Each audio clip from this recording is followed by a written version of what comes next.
जय श्री केदार, जय बद्री विशाल। ये जयकारा मैंने इसलिए लगाया क्योंकि अभी पिछले ही हफ्ते या यूं कहूं कि पिछले 7 दिनों के अंदर मैं श्री बद्री विशाल और श्री केदार जी के दर्शन करके वापस अपने घर लौटा हूँ। श्री केदारनाथ जी के दर्शन किए मैंने 8 अक्टूबर 2022 को और श्री बद्री विशाल जी के दर्शन मुझे प्राप्त हुए 10 अक्टूबर 2022 को। यह मेरी पहली बार यात्रा थी उत्तराखंड में श्री केदार जी के ज्योतिर्लिंग की, और 4 धामों में से एक प्रमुख धाम श्री बद्रीनाथ जी, जिनको श्री बद्री विशाल जी भी कहा जाता है। और इस वीडियो में आज मैं चर्चा करने वाला हूं कुछ ऐसे तथ्यों की जिनकी व्याख्या या जिनका विवेचन मैंने अभी तक किसी भी YouTube चैनल के वीडियो में नहीं देखा है, और मेरे मत अनुसार यह किसी भी श्रद्धालु के लिए जो कि अपनी यात्रा को प्लान कर रहे हैं श्री केदारनाथ ज्योतिर्लिंग के दर्शनों के लिए और श्री बद्रीनाथ जी के दर्शनों के लिए, बद्री विशाल जी के दर्शनों के लिए, उनके लिए जानना अति आवश्यक है और काफ़ी महत्वपूर्ण है। इसमें मैं आपको यह भी बताऊंगा कि आपकी तैयारी क्या होनी चाहिए, आपके पास किन चीज़ों की व्यवस्था होनी चाहिए और आपको किन किन चीज़ों का ध्यान रखना है, आपके पास बजट कितना होना चाहिए। इन सभी बातों की मैं विस्तार पूर्वक चर्चा करूंगा। तो मेरी आपसे प्रार्थना है कि यदि आप इन सभी तथ्यों का सत्य विवेचन समझना और सुनना चाहते हैं तो अंत तक इस वीडियो में बने रहिएगा। और यदि आपने अभी तक मेरे चैनल को सब्सक्राइब, शेयर या लाइक ना किया हो तो कृपया करके करें, क्योंकि यह जानकारी उन सभी श्रद्धालुओं तक पहुंचनी बहुत ज़रूरी है जो कि अपनी यात्रा को प्लान कर रहे हैं। तो आइए शुरू करते हैं इस नारे के साथ, जय श्री केदार, जय बद्री विशाल। सबसे पहले मैं आपको बताऊंगा श्री केदारनाथ की यात्रा के बारे में। इसका जो मुख्य द्वार अगर हम कहें कि आपकी यात्रा शुरू कहाँ से करें, तो मैं उसका केंद्र लेकर चल रहा हूँ श्री हरिद्वार को। श्री हरिद्वार के बाद ऋषिकेश, ऋषिकेश के बाद देवप्रयाग, देवप्रयाग के बाद सोनप्रयाग, और सोनप्रयाग से आपकी यात्रा श्री केदारनाथ के लिए शुरू होती है, ऐसा हम सब ने सुना है। लेकिन वो स्टेप बाय स्टेप प्रोसेस या उसकी जानकारी क्या है, किन चीज़ों का आपको ध्यान रखना है, इसके बारे में कभी किसी ने कुछ ज़्यादा चर्चा नहीं की है। तो आइए मैं शुरू करता हूँ सोनप्रयाग से। अब सोनप्रयाग जब आप पहुंचते हैं तो वहां पे 2 बड़ी पार्किंग्स हैं। एक है सीतापुर की पार्किंग और एक है सोनप्रयाग की पार्किंग, जो कि दोनों सटी हुई हैं साथ में ही, कोई इनमें आपस में कोई ज़्यादा दूरी नहीं है। और इसके अंदर आपको बस parking, car parking, 2 wheeler parking, हर एक प्रकार की पार्किंग आपको मिल जाएगी। अब जब आप अगर यदि बस से ट्रैवल कर रहे हैं या अपनी कार से या टैक्सी से या 2 व्हीलर से, तो आपको मैं ये बता दूं कि जिस पार्किंग में आप अपना व्हीकल पार्क करेंगे वहाँ से आपको बताया जाता है जनरली कि आपको जीप में जाना है, जो कि 50 रुपये आपसे चार्ज करेगा किराया। लेकिन यह नहीं बताया जाता कि वो एक्चुअली में कितनी दूरी पर स्थित है उस पार्किंग से। तो जो भी मेरी माताएं, बहनें, पिता सम्मान, वृद्ध, पुरुष, मेरे भाई, कोई भी जा रहे हैं, तो आमतौर पे क्या होता है कि हमें अपनी वॉक करने की आदत नहीं होती है। हर व्यक्ति की जो लाइफस्टाइल है आजकल कैसा है वो आप सबको बेहतर जानते हैं मेरे से भी ज़्यादा। किसी की भी लाइफ में, किसी के भी जीवन में आजकल फिज़िकल एक्टिविटी की कोई स्थान ज़्यादा मिलता नहीं है। और आमतौर पे हम ये सोचते हैं कि नहीं, हम तो सुबह पार्क में मॉर्निंग वॉक करने जाते हैं और 3 चक्कर 4 किलोमीटर के, 2 किलोमीटर के लगा लेते हैं, तो हम तो फिट हैं। एक्चुअली क्या होता है कि हमारी जो फिटनेस है वो प्लेन्स के हिसाब से है। प्लेन्स बोले तो जो सतह है, जो सरफेस है, उस पर हम चलते हैं बिना किसी एलिवेशन के। एलिवेशन मतलब चढ़ाई। हम यहाँ वॉक करते हैं तो कैसे करते हैं? ऐसी सतह पे करते हैं। ऐसी सतह पे हमने कभी वॉक नहीं किया है, ना ही हमारी कोई प्रैक्टिस होती है।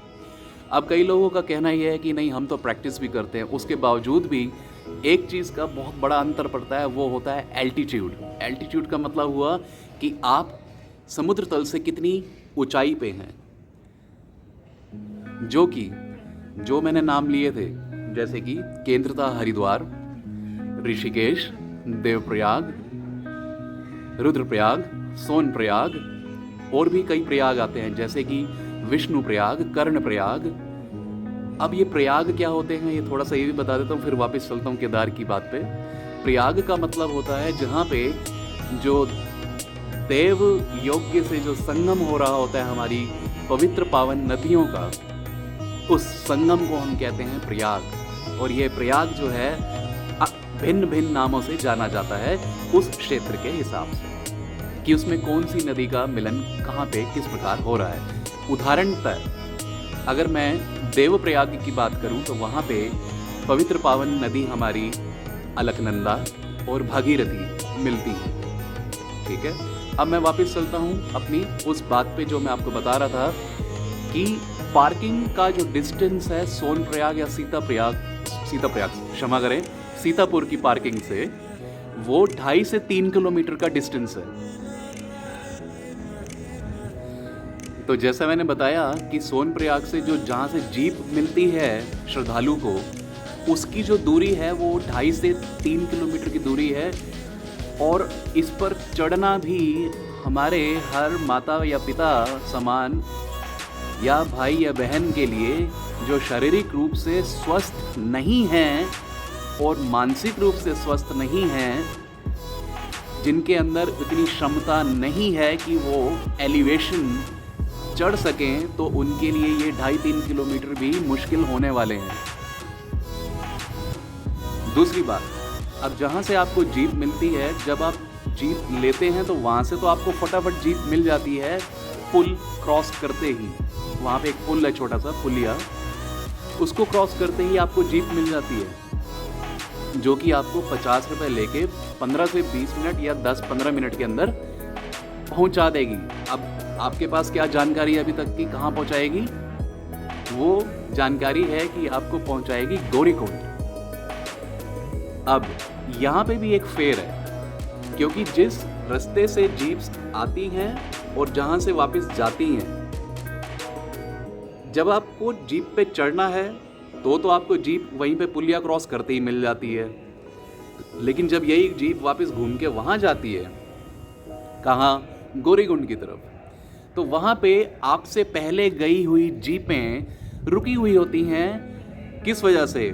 जो केदार की यात्रा कर श्रद्धालु वापस आ चुके हैं, उनको वापस सोनप्रयाग या सीतापुर पार्किंग तक, पुलिया तक पहुँचाने के लिए, जिसकी वजह से जो जीपें हैं, अगर मान लीजिए मैं यूँ कहूँ कि 50 जीप हैं, तो उसी सड़क पे, उसी रोड पे वो रुक जाती हैं, जिसके पीछे आपकी फिर जीप लगती हुई आती है।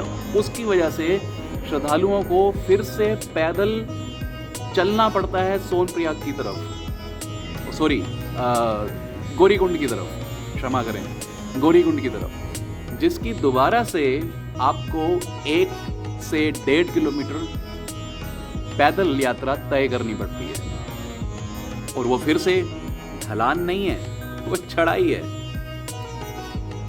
जिसमें आपको अपने साथ लाए हुए जो भारी भरकम बैग होते हैं, जिनको आप सोचते हैं कि हमारे यात्रा में ये सहयोगी होंगे, वो ढोने पड़ते हैं। अगर आप उनको ढोना नहीं चाहते हैं, जो कि शारीरिक क्षमता के अनुसार हर व्यक्ति क्विट कर देता है, हार मान लेता है, तो उसको वहाँ से कंडी, मतलब कि जिसको हम बास्केट कहते हैं, या दूसरे शब्दों में जो चेयर होती है, कुर्सी में जो पिक करके लेकर जाया जाता है व्यक्ति को, वो करनी पड़ती है, या तो अपने लिए या फिर आपके लाए हुए बैग्स के लिए, जिसके अंदर भारी भरकम सामान है। फिर आप पहुंचते हैं गौरीकुंड। अब यहाँ पे आपको स्नान करना बताया गया है धर्मानुसार, पुराण अनुसार, और जैसा हमने बड़े बूढ़ों से सबसे सुना। कुंड। कौन सा? गौरी कुंड। अब गौरी कुंड तक पहुंचने के लिए भी आपको चढ़ाई करनी पड़ती है। जी हाँ, अब आप जब स्नान करते हैं, यदि आप करना चाहें, क्योंकि मैंने देखा है कि बहुत से श्रद्धालु आजकल यात्रा में स्नान कई बार अपनी शारीरिक क्षमता अनुसार नहीं करते हैं। ठीक, अब गौरी कुंड तक जब आप पहुंच जाते हैं तो यहाँ पे भी आपको अश्व मतलब कि घोड़ा खच्चर नहीं मिलते हैं। उसके लिए आपको पुनः 1 से 1.5 किलोमीटर चढ़ाई करनी पड़ती है। जी हाँ, उसके बाद कहीं जाके आपको घोड़े खच्चर मिलने शुरू होते हैं। और वहाँ पे अब आप कहेंगे कि भी हम तो GMVN जो कि गढ़वाल म्यूनिसिपल जो विकास निगम है उसकी वेबसाइट पे सारी जानकारियाँ लेकर गए हैं कि घोड़े का जो खर्चा गौरीकुंड से श्री केदारनाथ के बेस कैंप मतलब भवन तक जाने का है, जो बेस कैंप बना हुआ है अश्वों के लिए, घोड़ों के लिए, उसका खर्चा जी 2500 रुपये टैक्सेस समेत बताया गया है और हमें मालूम है।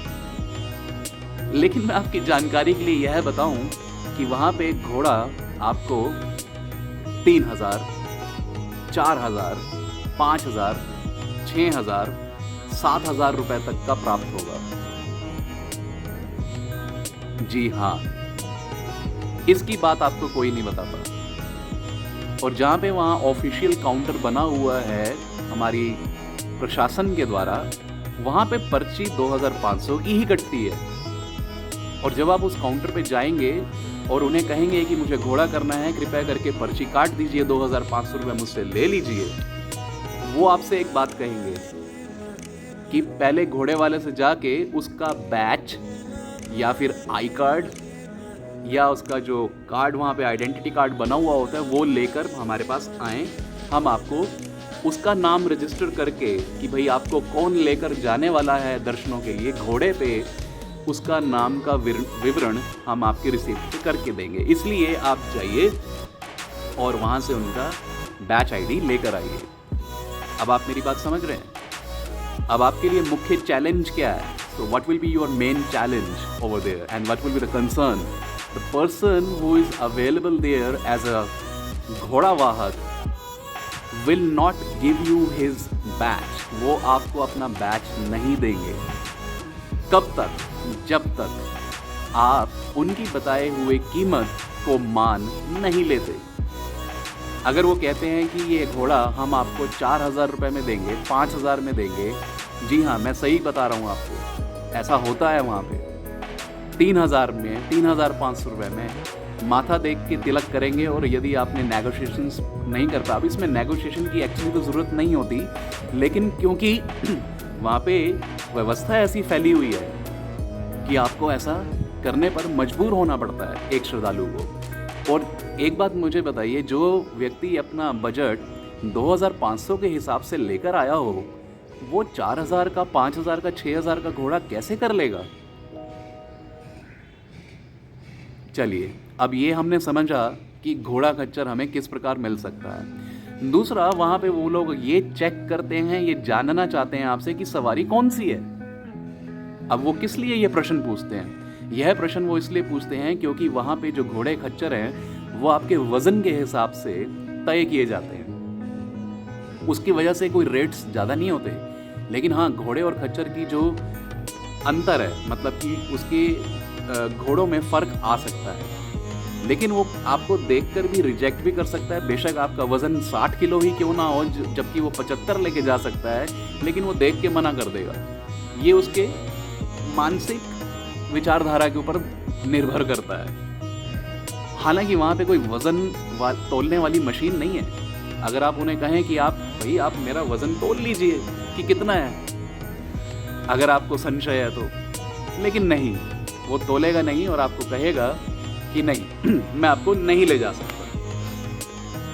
अब यहाँ पे क्या हुआ, आपके लिए एक और चैलेंज खड़ा हो गया कि आपको एक तो महंगा घोड़ा मिल रहा है, दूसरा घोड़े वाले आपको मना कर रहे हैं कि हम आपको नहीं ले जा सकते। अब घोड़े भी कैसे होने चाहिए? घोड़े ऐसे होने चाहिए जो आपके वज़न को सहन कर पाएँ उठाने में। जी हाँ, ये कोई मजाक का विषय नहीं है, ये बड़ा सीरियस टॉक है ये वाली, कि घोड़ा यदि ऐसा ना हुआ कि जो आपका वज़न उठा पाए, तो वो रास्ते में खुद भी गिरेगा और आपको भी गिराएगा।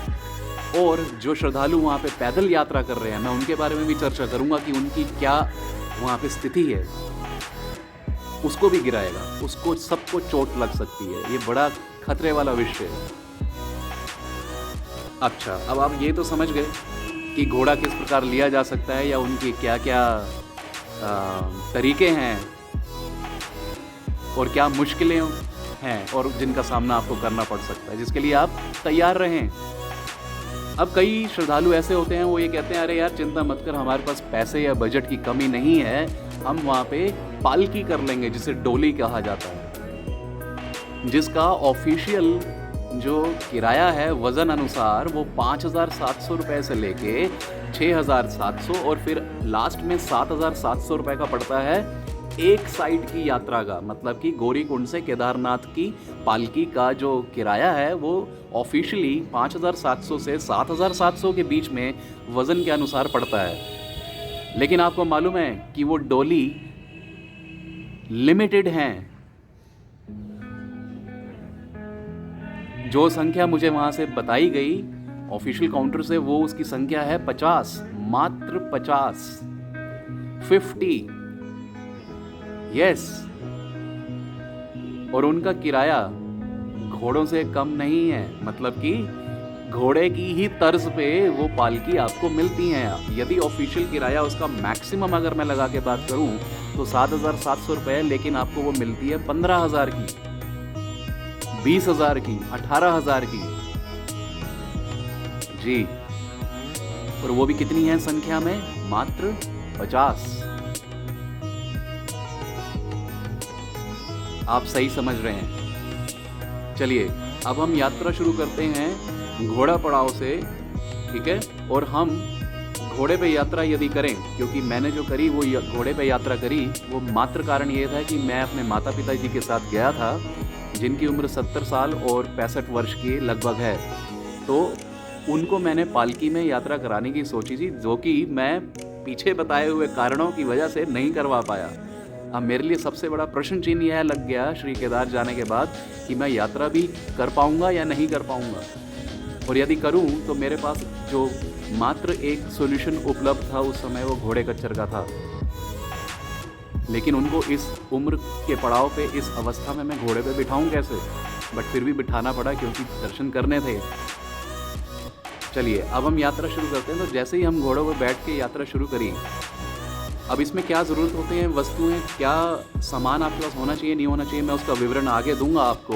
लेकिन उससे पहले ये यात्रा का समझें कि जब आपने घोड़े की यात्रा शुरू करी तो वो क्या क्या मुश्किलों का सामना हुआ। जब आप चढ़ाई शुरू करते हैं तो वहाँ पे एक ट्रैक है। अब ट्रैक की सीमा है कि वो कितना चौड़ा हो सकता है, राइट। अब उसमें मैक्सिमम एक घोड़ा जा सकता है, एक आ सकता है, ठीक है। अब इसी के अंदर जो यात्री पैदल यात्रा कर रहे हैं वो नीचे भी उतर रहे हैं, और जो नीचे से ऊपर जा रहे हैं वो भी चढ़ रहे हैं।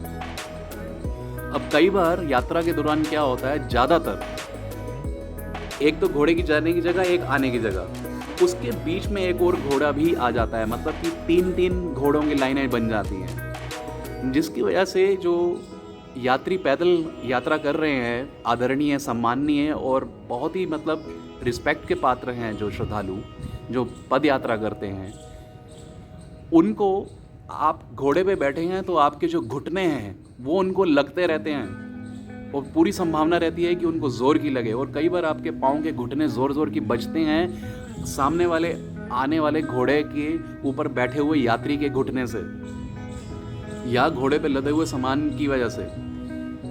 और हमारे बेचारे जो पदयात्री पैदल यात्रा कर रहे हैं, उनके लिए पैदल चलने की जगह नहीं बचती है, जिसकी वजह से कई बार यात्रा में गाली गलौज तक हो जाता है। और ये बड़ा सामान्य आम बात हो चुकी है जो मैंने देखी वहाँ पे। उन बेचारों के लिए पैदल चलने की जगह नहीं बचती है। आप खुद सोचें कि वो कितने श्रम कर रहे हैं, कितना थके हुए होते होंगे, क्या उनकी हालत होती होगी। और उसमें हर उम्र का व्यक्ति होता है। उसमें आपको 18, 20, 25, 30 साल, ठीक है, 40 साल, 50 साल, 60 साल, 70 साल, 80 साल तक के हर व्यक्ति मिलेंगे जो कि पैदल यात्रा कर रहे हैं, और वो बेचारे कई तो उनकी ठोकरों से गिर भी जाते हैं। और कई बार ऐसा होता है कि आपको गलत घोड़ा मिलने की वजह से, आपका वज़न ज़्यादा होने की वजह से आप घोड़ा संभाल नहीं पाते और आप यात्रा पे गिर भी जाते हैं, जिसकी वजह से आपको गंभीर चोटों भी लग जाती हैं, जिसका कोई सोल्यूशन नहीं है रास्ते में। दूसरी चीज़, अब रास्ते में जो वॉशरूम्स बने हुए हैं वो एक जैसे तिरपाल जिसे हम कहते हैं, या टेंट या कनात जिसे हम कहते हैं, उसके लिए ऐसे पब्लिक वॉशरूम बना रखे हैं जिस पर दोबारा से चढ़ के जाना पड़ता है। और वहाँ पे जो सफाई की व्यवस्था है वॉशरूम्स की, वो आप समझ सकते हैं कैसी होगी। चलिए, अब किसी तरीके से आप केदारनाथ के बेस कैंप पे पहुंच गए, जहाँ पे घोड़ा पड़ाव कहा जाता है। घोड़े जहाँ पे रुक जाते हैं उसको घोड़ा पड़ाव कहा जाता है, ठीक है। अब घोड़े पड़ाव से आप सोचेंगे कि मंदिर जस्ट मेरे सामने है, कि ये रहा मंदिर। ऐसा नहीं है। कम से कम घोड़े पड़ाव से 2.5 से 3 किलोमीटर की यात्रा आपको पैदल दोबारा करनी पड़ती है। और मात्र आपने अपने शरीर को नहीं ढोना है, आपने उन सारे जो बैग भर भर के आप लाए हैं, बेशक उसमें आवश्यकता अनुसार जो चीज़ें हों, या कपड़े हों, लत्ते हों, जो मर्जी हो, या खाना पीना हो, वो सब आपने उसमें भर रखा है, जो कि आपको उठाना है। अब यहाँ पे दोबारा से, एक तो अब आप घोड़े पड़ाव पे केदारनाथ पे पहुँच चुके हैं, जहाँ का एल्टीट्यूड बहुत हाई है, और जहाँ पे जो ऑक्सीजन है वो आपकी मिलेगी नहीं मिलेगी आपकी शारीरिक क्षमता पे निर्भर करता है। और अब हम सब जानते हैं, बेशक वो यूथ हो या वो वृद्ध हो, कि उसकी ऑक्सीजन ग्रहण करने की क्षमता या उसके शरीर की क्षमता क्या है। मैंने ऐसे कई नौजवानों को वहाँ पे देखा है जो केमिस्ट की शॉप पे ये बोलते हुए मिले मुझे कि भैया कोई ऐसी दवाई है जिससे मेरा सांस ना चढ़े। मैं ना दारू बहुत पीता हूँ, मैं शराब बहुत पीता हूँ, मैं सिगरेट बहुत पीता हूँ, जिसकी वजह से मेरी हालत बुरी हुई पड़ी है और मेरे से एक कदम नहीं चला जा रहा है। और ये वहाँ पे कब कह रहे थे, जब गौरीकुंड की चढ़ाई कर रहे थे, ना कि केदार तक पहुँचने के बाद। तो आप सोचें कि ऐसे व्यक्ति कैसे पहुँचेंगे वहाँ पे, या पहुँच भी पाएंगे या नहीं पहुँच पाएंगे। और चढ़ाई वहाँ की वो ऐसी नहीं है, वो ऐसी है। जी हाँ, बिल्कुल सीधी चढ़ाई है, खड़ी चढ़ाई है वो। और आप कितने पर्वतों को पार करते हुए पहुँचते हैं ऊपर, मैं आपको बता नहीं सकता, जो कि ये किसी भी यूट्यूब चैनल पे इस तरीके का विवरण मुझे जाने से पहले कभी नहीं मिला। तो मुझे लगा कि सभी श्रद्धालुओं को उनके जानकारी के लिए, उनके सहयोग के लिए ये ज़रूरी है। तो चलते आगे चलते हैं। तो मैंने आपको बताया कि अश्व पड़ाव जो केदारनाथ पे है, वहाँ से श्री मंदिर जो केदारनाथ जी का है वो 2.5 किलोमीटर है लगभग। और यहीं पे आपको टेंट और कनातें मिलनी शुरू हो जाती हैं, और आगे होटल भी मिलने शुरू हो जाते हैं। और बीच में ही 1.25 या 1 किलोमीटर के गैप पे हेलीपैड आता है। जो श्रद्धालु हमारे हेलीपैड से आ रहे हैं, हेलीकॉप्टर से, तो वो वहाँ पे उतरते हैं। तो वो घोड़े पड़ाव से काफ़ी आगे है, ठीक है। दूसरी चीज़, कई श्रद्धालुओं के दिमाग में ये होता है या मन में ये विचार होता है कि नहीं, वहाँ पे तो सारी चीज़ें बड़ी दुर्लभ है, मैंने नहीं मिलेंगी। भाई टेंट हैं, कनाते हैं, होटल्स हैं, नहीं मिलेंगे।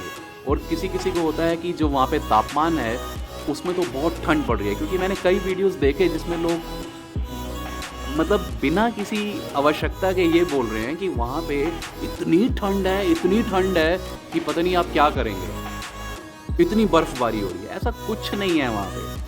8 अक्टूबर को तो मुझे दर्शन हुए और मैं करके आया हूँ, वहाँ पे बर्फ़ का कोई नामो निशान नहीं है दूर दूर तक।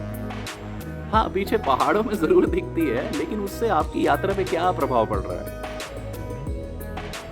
ठीक, चलो मैं उन सब चीज़ों पे आऊँगा बाद में। अब आगे सुनिए। अब वहाँ पे कई लोग कहते हैं कि कनातें मिल गई तो ले ली। अब घोड़ा पड़ाव के ख़त्म होते ही वहाँ पे कनातें मिलने लग जाती हैं, जो टेंट हो, जिसे हम कहते हैं कैंप कहते हैं, टेंट कहते हैं, कुछ भी कह लीजिए। एक तो ये समझिए वो बने किस चीज़ से होते हैं। अब रात को यदि बरसात शुरू हो गई, एक चीज़ होती ही रही, दूसरी चीज़, और वहाँ पे तापमान गिरेगा रात को, तीसरी चीज़, चौथा आपको जो अपनी कन्वीनियंस के लिए, मतलब डेली कॉल्स के लिए वॉशरूम जाना होगा, वो आसपास कहाँ होते हैं उस टेंटों में? वो उनके व्यक्तिगत रूप से नहीं बनाए गए हुए होते। मैं आपको बताऊं, वो पब्लिक, जो प्रशासन की तरफ से जो वहाँ पे आयोजन किया गया होता है पब्लिक वॉशरूम्स का, उसमें सारे श्रद्धालु जाते हैं। सिर्फ मात्र जो टेंट में रुके हैं वो नहीं, सारे जिन जिन को जरूरत पड़ेगी वो समय अनुसार वहाँ पे उसका प्रयोग करेगा।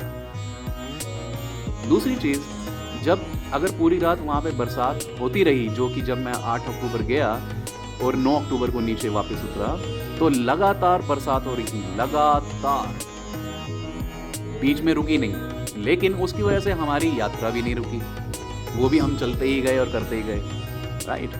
लेकिन जो व्यक्ति टेंट में सोए, जिनको टेंट मिले, या जिन्होंने ये सोच के ले लिया कि भैया फटाफट से ले लो, बिना ये ट्राई किए कि होटल्स आसपास मिलते हैं या नहीं मिलते हैं, जिसमें वो थोड़े पानी का, अगर मैं ध्यान में रखते बात करूं, तो सुरक्षित रह सकते हैं या नहीं रह सकते, वो उन्होंने चेक नहीं किया। चलिए अब हम बात करते हैं आगे।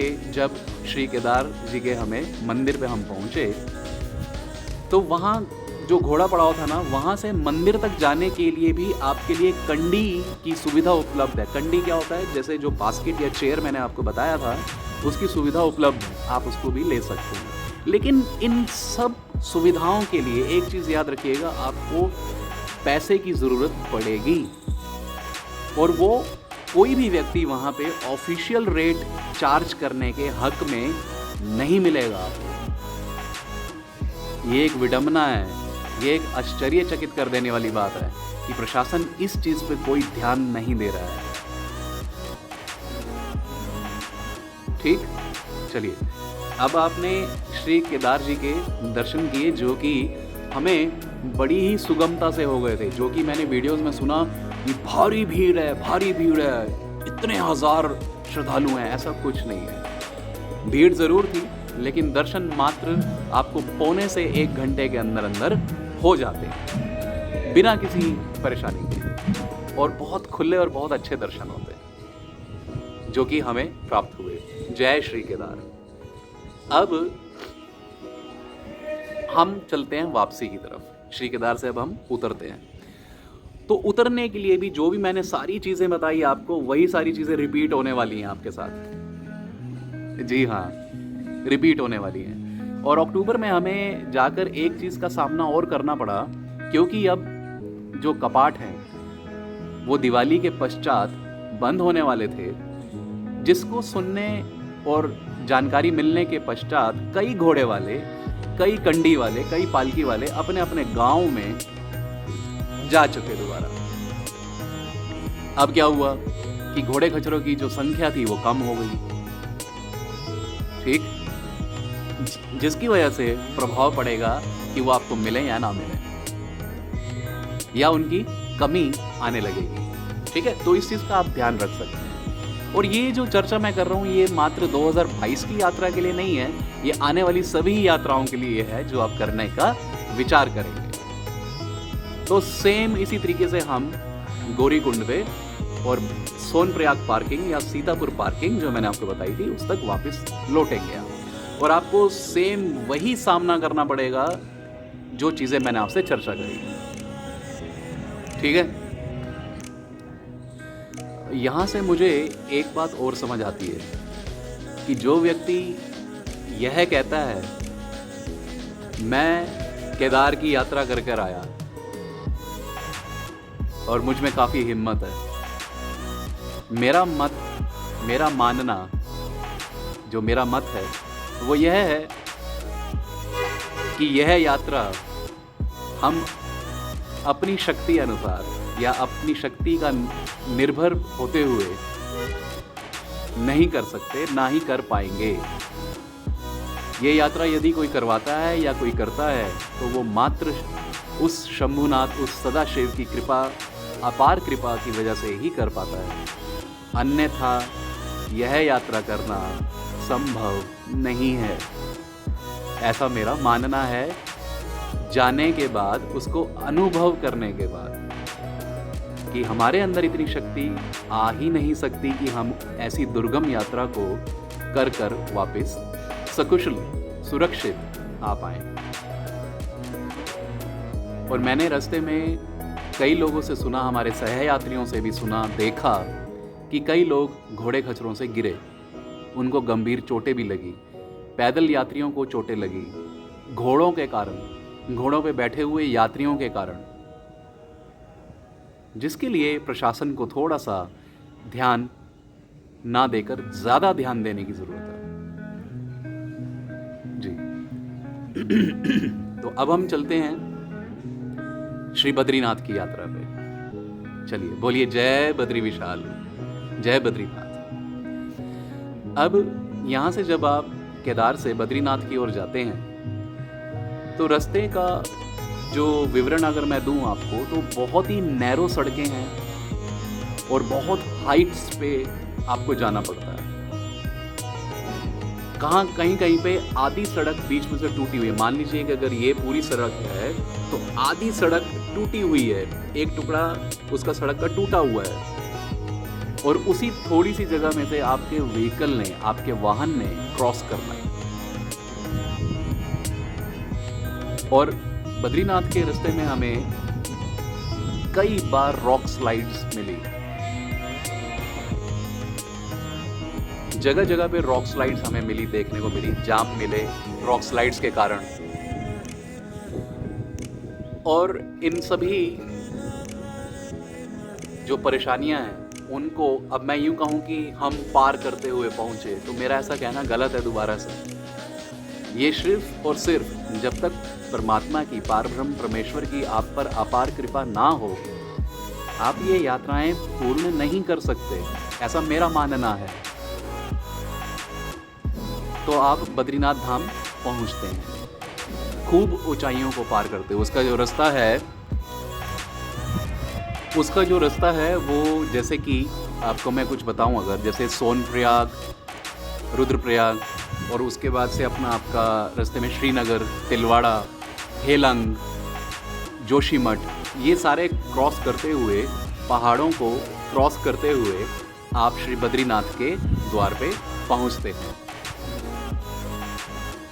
जब आप श्री बद्रीनाथ के द्वार पर पहुंचते हैं, अब वहाँ पे दर्शनों की क्या महिमा है ये मुझे बताने की ज़रूरत नहीं है। क्या आपको वही चैलेंज आने वाले हैं जो आपने श्री केदार में देखे या सुने, या उससे ज़्यादा हैं, या बिल्कुल ही कुछ भिन्न हैं? तो मैं आपको बताऊंगा कि श्री बद्रीनाथ जी के जो दर्शन हैं, जो रास्ते के जो चैलेंज हैं, पहुंचने के द्वार पे पहुंचने के बाद आप अपने होटल से जब उनके श्री मंदिर में जाएंगे तो उसका जो रास्ता है वो बड़ा ही सुगम है, बहुत आसान है। लेकिन ये कब है? जब आप श्री बद्रीनाथ पहुंच चुके हैं अपने होटल में, या कार पार्किंग की अगर बात करूं वहां से। उससे पहले वो सुगम नहीं है, बाद में अति सुगम है। और उसकी जो दूरी है, अगर मैं कहूं कि मेन एंट्रेंस जहां पे होर्डिंग लगी हुई है कि आपका श्री बद्रीनाथ में स्वागत है, वहां से मात्र 0.25 या 1 किलोमीटर की दूरी पे है। और उसकी जो उतराई या फिर चढ़ाई कुछ भी मुश्किल वहां पे नहीं है। वहां से बहुत ही सुगमता से आपको एक पुलिया पार करनी है, और उसके बाद श्री बद्रीनाथ विशाल, श्री बद्री विशाल जी के दर्शन आपको बड़ी ही सुगमता से हो जाएंगे। वहां पे कोई भीड़ कुछ भी ज़्यादा नहीं होता जी। अगर मैं उसको कंपेयर करूं श्री केदार और श्री बद्रीनाथ जी को, भीड़ के पॉइंट ऑफ व्यू से कि कोई कितनी भीड़ होती है, कितना क्राउड होता है, तो श्री केदारनाथ पे बहुत ज़्यादा क्राउड होता है कंपैरेटिवली, और श्री बद्रीनाथ में उतने ही सरलता से आपको दर्शन प्राप्त होते हैं जी। और श्री बद्रीनाथ जो धाम है, क्षेत्र है, वहाँ पे आपको बड़े ही आसानी से, बड़े ही मतलब अच्छे दर्शन और मार्केट आपको देखने को मिलेगी, जहाँ से आप तरह तरह की वस्तुएं अपने प्रियजनों के लिए खरीद सकते हैं। सब कुछ मिलेगा आपको बड़े प्यार। और जहाँ अगर मैं श्री केदार की बात करूँ तो रास्ते में आपको खाने पीने की व्यवस्था मिलेगी, जैसे हर एक चीज़ मिलेगी, लेकिन स्वाभाविक सी बात है वो महंगी मिलेगी। अब श्री केदार के अगर भवन की मैं आपको बात बताऊँ तो वहाँ पे बिस्लरी की जो बोतल है वो मुझे 80 रुपए की एक बोतल मिली थी। जी हाँ, 80 रुपए की एक बोतल। अब वहाँ पे जो होटल जिसकी मैंने बात आपको बताना भूल गया, वो मैं यहाँ पे दोबारा से बता देता हूँ। तो होटल वहाँ पे मिल रहा था 9,000 रुपये का, जिसमें 6 व्यक्ति रुक सकते थे। अब हम थे 4 व्यक्ति। फिर दूसरा एक मैंने होटल ढूंढा जो कि मेरे को श्री केदार मंदिर के साथ में ही मिल गया था। आसानी से तो नहीं कहूँगा, लेकिन मिल गया, सिर्फ और सिर्फ उस भोलेनाथ की कृपा से। इसमें अपना कुछ नहीं, उस पर विश्वास है, वही सब कुछ सुलभ करवाता है आपके लिए। तो वहाँ पे हमें मिला 6,000 रुपये का एक कमरा, जिसमें हम 4 व्यक्ति सो सकते थे। ठीक, तो इस तरह से अलग अलग वहाँ पे रेट्स हैं। आप ये ना सोच के चलें कि भाई 500 रुपये का रूम मिल जाएगा, 1,000 रुपये का मिल जाएगा। अगर 1,000 रुपये का मिलेगा तो वो आपको टेंट मिलेगा। जी चलिए, अब ये हुई श्री बद्रीनाथ और श्री केदारनाथ जी की बात। अच्छा, मैं अपने अलग वीडियो में जो श्री बद्रीनाथ से आगे माना गांव है, जिसका काफ़ी महत्व है हमारे पौराणिक कथाओं के अनुसार, उसके लिए एक सेपरेट वीडियो भी मैं डालूंगा। अब मैं इस वीडियो में वो बताने वाला हूँ कि आपको किन किन चीज़ों की ज़रूरत पड़ सकती है जो आप अपने साथ लेकर जाएं। तो सुनिए ध्यान से। आपकी यात्रा प्लान करने के लिए सबसे पहले आपको ऐसे शूज़, ऐसे जूते चाहिए जो कि वाटरप्रूफ हैं। जी हाँ, अब आप कहें कि बजट नहीं है। अब या तो हमें बजट देखना है या हमने अपनी सुरक्षा देखनी है। अब वो चयन आपने करना है कि आपने कैसे जाना है। तो आप वाटरप्रूफ शूज़ लेकर जाएं, ये मैं रेकमेंड करूँगा हर हालत में। ठीक है, यदि वाटरप्रूफ नहीं ले सकते तो उसके लिए व्यक्ति क्या करे? तो वह श्रद्धालु नॉर्मल शूज़ पहन के जाएं, लेकिन शूज़ को कवर करने के लिए अलग रबर कवर्स आते हैं, प्लास्टिक के कवर्स भी बने हुए आते हैं, जो कि आप ई-कॉमर्स, जो हमारी इलेक्ट्रॉनिक कॉमर्स जो वेबसाइट्स होती हैं, उनसे ख़रीद सकते हैं, उन पे देख सकते हैं। दूसरा, अपने साथ टॉर्च लेकर ज़रूर जाएं, क्योंकि वहाँ पे रात को कई बार लाइट चली जाती है, और लाइट जाने की स्थिति में अगर आप होटल में भी क्यों ना रुके हों, टेंट में क्यों ना रुके हों, उनके पास कोई बिजली की व्यवस्था या जेनसेट की व्यवस्था नहीं होती। तो आपको टॉर्च अपने साथ लेकर ज़रूर जानी चाहिए, और एक नहीं 2 लेके जाएं। यदि एक चलना बंद कर दे तो आप क्या करेंगे, ऐसा सोच कर जाएं। दूसरी चीज़, मेडिसिन्स जितनी भी हैं आपके साथ ज़रूर लेके जाएं। डाइजेशन ख़राब हो उसकी लेके जाएं, स्टमक में इन्फेक्शन हो उसकी लेके जाएं, एल्टीट्यूड से प्रॉब्लम हो उसके लिए लेके जाएं, ऑक्सीजन या कमी हो, ऐसी कोई प्रॉब्लम हो उसके लिए लेके जाएं, हेडेक हो उसके लिए लेके जाएं, पेन किलर्स लेके जाएं, वॉलिनी या फिर जो दूसरी होती हैं हमारी पेन किलर जो क्रीम्स होती हैं वो लेके जाएं, ओडोमॉस ज़रूर लेके जाएं। हालांकि मच्छर एग्जिस्ट नहीं कर, सर्वाइव नहीं करते इतने हाइट पे, बट जो आपकी यात्रा है उसके बीच में जहाँ जहाँ आपका पड़ाव पड़ेगा वहाँ पे आपको ओडोमॉस की ज़रूरत होगी। ठीक है। दूसरा, अपने साथ टॉवल लेके जाएं, लेकिन टॉवल ऐसा लेके जाएं जो बिल्कुल लाइट कपड़े का बना हुआ होता है, पतला बिल्कुल। हालांकि वहाँ पे नहाना मुझे नहीं लगता कि कोई व्यक्ति प्रेफर करता है, क्योंकि वापस मैंने देखा कि कोई भी व्यक्ति ज़्यादातर स्नान नहीं कर पाते हैं वहाँ पे, सुविधाओं के कमी के कारण। क्यों? वहाँ पे अब गीज़र उपलब्ध नहीं है आपके होटल में, आपके टेंट में, तो आप क्या करेंगे? और वो कितनों को गर्म पानी उपलब्ध करा सकते हैं, उसका एक प्रश्न होता है। दूसरी बात, आपके पास समय की कमी होती है, जिसकी वजह से अगर आप इतना समय सारा डेली रूटीन्स में लगाएंगे। अब मुझे मालूम है कि कई व्यक्ति ऐसा सोच सकते हैं कि भाई तीर्थ पे जा रहे हैं तो आप नहाएंगे नहीं, तो वो अपनी इच्छा है। प्रभु को, मेरे परमात्मा को आपके स्नान से या ना स्नान किए हुए से कोई अंतर पड़ने वाला नहीं है, भाव प्रधान होता है। चलिए, इस चीज़ पे हम चर्चा नहीं करेंगे। तो और क्या क्या चीज़ें हो सकती हैं? और ऐसी चीज़ें जैसे मान लीजिए कि आपके लिए खाने पीने की आप कोई लाइट या चीज़ें लेके जाएं, ड्राई फ्रूट्स लेके जाएं। बाकी कोई चीज़ खाने पीने की लेके जाने की ज़रूरत नहीं है, क्योंकि वो आपको प्रचुर मात्रा में वहाँ पे जगह जगह पे उपलब्ध है। पानी की बोतल कैरी करना ज़रूर भूलें ना, लेकिन उसको कैरी कहाँ करना है ये भी एक प्रश्न होता है, सोचने योग्य बात है कि कहाँ आप कैरी करेंगे। ठीक है। उसके अलावा अपने साथ नैपकिन्स या टिश्यू पेपर ज़रूर लेके जाएं, जो आपको हेल्प करेंगे समय अनुसार। दूसरा, हैंकरचीफ ज़रूर लेके जाएं। अगर आपको मास्क चाहिए तो आप मास्क लेके जाएं, अच्छा, वूलन्स लेके जाएँ या नहीं लेके जाएँ? भाई 8 अक्टूबर को मैं गया था दर्शन के लिए, तो मैंने सिर्फ एक थर्मल वियर इनर पहन रखा था, ठीक है? और ऊपर एक स्वेट शर्ट पहन रखी थी, जो कि एनफ था, सफिशिएंट था। बट जैसे-जैसे रात को जब टेम्परेचर डिप करता है, तब आपको एडिशनल ब्लैंकेट या फिर रज़ाई की ज़रूरत पड़ती है, यदि आपने वहाँ पे रात काटनी है तो, नहीं तो नहीं। लेकिन ये निर्भर करेगा आपकी शारीरिक संरचना के ऊपर भी कि वो किस प्रकार से रेजिस्ट कर पाती है या इम्यून है, तो आप उसका भी ध्यान रखिएगा। सोनप्रयाग तक अगर मैं आपको बताऊं या गौरीकुंड तक, तो टेम्परेचर बिल्कुल नॉर्मल था कि आप टी शर्ट और जीन्स में भी घूम सकते हैं। ये मैं 8 अक्टूबर 2022 की बात बता रहा हूँ। जी हाँ, ये सत्य है। जबकि हम भी ये सोच के गए थे कि बहुत ठंड होगी, बर्फबारी पड़ रही होगी, जो हमें डिफरेंट वीडियोस में सुनने या देखने को मिलता है। ऐसा कुछ नहीं था वहाँ, ठीक है? अच्छा, उसके अलावा आपको रेनकोट लेना बहुत ज़रूरी है। और रेनकोट वहाँ पे अब ये मत कहना कि भाई वहाँ पे भी मिल जाते हैं तो वहीं से ले लेंगे। वहाँ मिलते हैं तो वो सिर्फ अपर मिलता है आपको, लोअर मिलना थोड़ा सा मुश्किल हो जाता है। आपको फाइंड आउट करने पड़ेंगी शॉप्स जहाँ पे लोअर भी मिल सके। दूसरा, फिर वहाँ पे एक मेरा पर्सनल ओपिनियन ये है कि मेरे को क्वालिटी का कंसर्न है वहाँ पे, कि भाई आप ऐसा रेनकोट लें जो बारिश पड़ने से फट ना जाए। जी हाँ, जब उसकी क्वालिटी ही बेकार होगी तो आपको कैसे प्रोटेक्ट करेगा वो।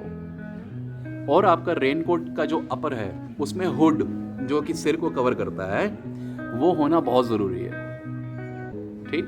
और आपका लोअर भी होना चाहिए। प्लस आपके शूज़, मैंने पहले ही बोले कि वो वाटरप्रूफ होने चाहिए।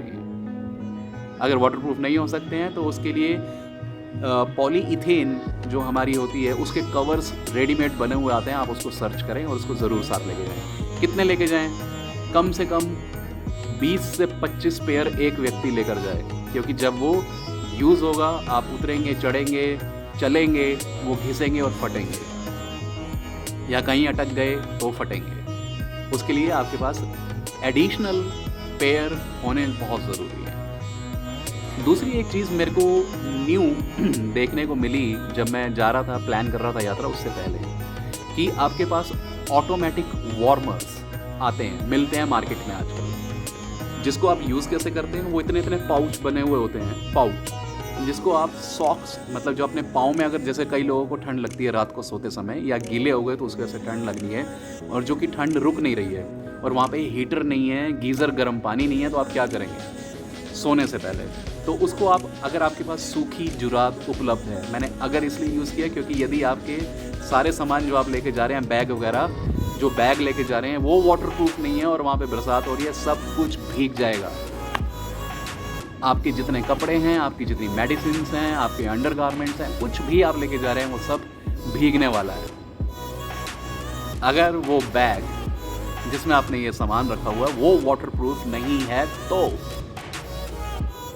जी, तो आपको बैग भी अच्छी क्वालिटी का वाटरप्रूफ लेके जाना है। अब ये आपकी चॉइस है कि उसको आपने प्लान कैसे करना है। दूसरी चीज़ मैं ये बता रहा था कि वार्मर्स मिलते हैं, ऑटोमेटिक वार्मर्स, वो वर्क कैसे करते हैं? अब मान लीजिए मेरे पास सूखी जुराब है, वो मैंने पाँव में डाली और अपने पाँव के तले पे, जो तला होता है पाँव का, ये हालांकि हाथ दिखाया मैंने, मैं लेकिन पाँव का तला बता रहा हूँ आपको, उसके अंदर उस पाउच को आपने प्लेस कर दिया, ठीक है, और वो ऑटोमेटिक वार्म हो जाता है, ऑटोमेटिक हीटअप होता है। वो ऐसे मटेरियल का बना होता है कि जैसे आपने उसका सैशे खोला, उसको ऐसे ऐसे ऐसे आपने शेक किया, कम से कम 5 से 10 मिनट आपने रूम टेम्परेचर पे शेक किया, उसके अंदर का जो मटेरियल हो जाता है वो हीटअप हो जाता है। कितने डिग्रीज तक हो जाता है अगर आप ये जानना चाहते हैं तो उसका आंसर है कि 65 डिग्रीज तक उसका टेम्परेचर हीटअप हो जाता है, ठीक है। उसको आप प्लेस कर देते हैं अपने पाँव में। सिमिलरली पाउच आपके हाथों के लिए भी आते हैं, जो कि आपने, अगर आपके पास दोबारा से अगर ग्लव्स मौजूद हैं वूलन जो आपने हैंड में डाले हैं, तो आप अपने हैंड के अंदर यहाँ पे पाम में उसको पाउच को रख सकते हैं दोनों, और वो आपको गर्मी प्रदान करेगा और आपको गर्म रखने में बहुत सहयोगी होगा। ये मैंने यूज़ किए हैं, ठीक है। तो यहाँ तक तो बात हुई कि आप अपने आप को कैसे वार्म रखने में हेल्प हो सकती है आपके पाँव और हाथों को, ठीक है। बाकी अपने साथ आप मफलर, मंकी कैप लेके ज़रूर जाएं, क्योंकि मौसम कैसा है ये बताया नहीं जा सकता। और जब हम गए थे, यात्रा शुरू करी थी, तो गौरीकुंड से लगातार बरसात शुरू हुई थी, जो कि केदार भवन तक जब तक हम पहुँचे लगातार बारिश हो रही थी, लगातार रात भर बारिश होती रही जब हम स्टे किया हमने। और जब हम मॉर्निंग में उठे तब तक, और उसके बाद जब गौरीकुंड पे उतरे तब तक लगातार बारिश हो रही थी। लेकिन इससे यात्रा कहीं पे रुकी नहीं। अब इसमें क्या मेरा कोई प्रभुत्व है? नहीं, ये सिर्फ और सिर्फ भोलेनाथ की अपार कृपा है। और सिर्फ हमारी ही यात्रा नहीं, जो सैकड़ों हजारों यात्री वहाँ पे यात्रा कर रहे थे, सबकी यात्रा चलती रही। और अगर आप किसी से भी पूछेंगे तो सबकी अपनी एक कहानी है श्री केदार की और श्री बद्रीनाथ की। और इसके अलावा क्या क्या चीज़ों की ज़रूरत होती है, तो बाकी सारी सामान्य चीज़ें हैं जो आप लेके जा सकते हैं, जैसे कि क्राफ्ट बैंडेड या गाज पट्टी जिसे हम कहते हैं और क्राफ्ट बैंडेड कहते हैं, वो ज़रूर लेके जाइएगा। भाई आपको अगर बांधना हो अपने हाथ में, पाँव में किसी चोट के कारण या मोच के कारण, तो आपके पास वहाँ पे बांधने को कुछ होना चाहिए। अब फिर कई लोगों का पूछना ये भी हो सकता है कि क्या वहाँ पे मेडिकल फैसिलिटी अवेलेबल नहीं है? वहाँ पे मेडिकल फैसिलिटी अवेलेबल हैं, लेकिन इतनी नहीं है। जैसे कि आप जब घोड़े पड़ाव से केदारनाथ मंदिर की ओर चलेंगे तो वहाँ पे एक मेडिकल की फैसिलिटी उपलब्ध है, एक क्लिनिक कम हॉस्पिटल टाइप बनाया हुआ है जहाँ पे आपको पूरी हेल्प मिल सकती है, लेकिन वो एक ही पूरे रास्ते में नीचे से ऊपर तक कहीं पे भी आपको कोई पुलिस या यूँ कहूँ कि प्रशासन के द्वारा कोई नियुक्त व्यक्ति बीच यात्रा में कहीं नहीं मिलेगा। दूसरी एक महत्वपूर्ण बात जो मैं बताना चाहता हूँ कि आप ऑनलाइन या फिर 2022 में जो आप कहो कि हम तो 2022 में जी रहे हैं, तो टेक्नोलॉजी के बेसिस पे ऑनलाइन पेमेंट्स हम कर देंगे, पेटीएम कर देंगे, यूपीआई कर देंगे या गूगल पे कर देंगे या हम एटीएम से विड्रॉ कर लेंगे पैसा, ये भूल के भी मत सोचना। ऐसा वहाँ पे कुछ उपलब्ध नहीं है। एक एटीएम उपलब्ध है भवन पे, लेकिन आपको लगता है कि उसके अंदर कैश अवेलेबल होगा, और कैश अवेलेबल होगा तो किसी ने छोड़ा होगा। तो आप अपने साथ कैश अच्छे अमाउंट में लेकर जाएं। जैसे मैंने बताया था शुरू में, घोड़े की रसीद तो 2500 की है, लेकिन क्या वो 2500 में मिल रहा है? पालकी की जो मैक्सिमम फीस जो है वो 7700 है, क्या उतने में मिल रही है? डबल और ट्रिपल रेट्स में मिलते हैं। अब आप सोचो कि मैं ऑनलाइन पेमेंट करूंगा तो भूल जाइए, वो आपको मिलेगा ही। ये चीज बहुत ज्यादा ध्यान से सोच समझ के जाना। बाकी अगर आपको लगता है कि कोई चीज़ आपको समझनी है, पूछनी है, तो आप मुझे ज़रूर मेंशन करें, मैसेज करें। मैं उसका जल्द जो भी हो पाएगा, जितना जल्दी हो पाएगा, जिसको हम इंग्लिश में कहते हैं as soon as possible, I'll try to reply and respond to the best of my knowledge. हाँ, अब इस चैनल को अगर आपको लगता है कि आपको कहीं से भी आपकी यात्रा प्लान करने में कुछ हेल्प हुई, कोई ऐसी जानकारी मैं उपलब्ध करवा पाया जो कि आपके लिए सहयोगी सिद्ध हुई, तो इस चैनल को ज़रूर सब्सक्राइब करके लाइक करें और शेयर ज़रूर करें उन सभी श्रद्धालुओं से जो कि श्री केदार जी के परम पावन पवित्र दर्शनों के लिए और उसी तर्ज पे श्री बद्रीनाथ जी के पावन पवित्र दर्शनों के लिए जाना चाहते हैं, उन तक ये जानकारी ज़रूर पहुँचे। मेरे इस वीडियो बनाने का उद्देश्य कोई विद्रोह या विरोध किसी का नहीं है, मात्र एक सत्य से अवगत करवाना ज़रूर है कि किसी की भी यात्रा में जहाँ तक संभव हो सके मनुष्य की सीमा के अनुसार कोई अड़चन ना आए, उसके पास हर एक चीज़ का होमवर्क पहले से होना चाहिए। इसी के साथ जय श्री केदार, जय बद्री विशाल। और बहुत जल्द मिलूँगा आपको एक अन्य वीडियो में जिसमें मैं आपको माना गाँव, जो कि बद्रीनाथ क्षेत्र के आगे स्थित है, उसके बारे में विस्तार से बताऊँगा। तब तक के लिए आपका दिन शुभ हो। धन्यवाद।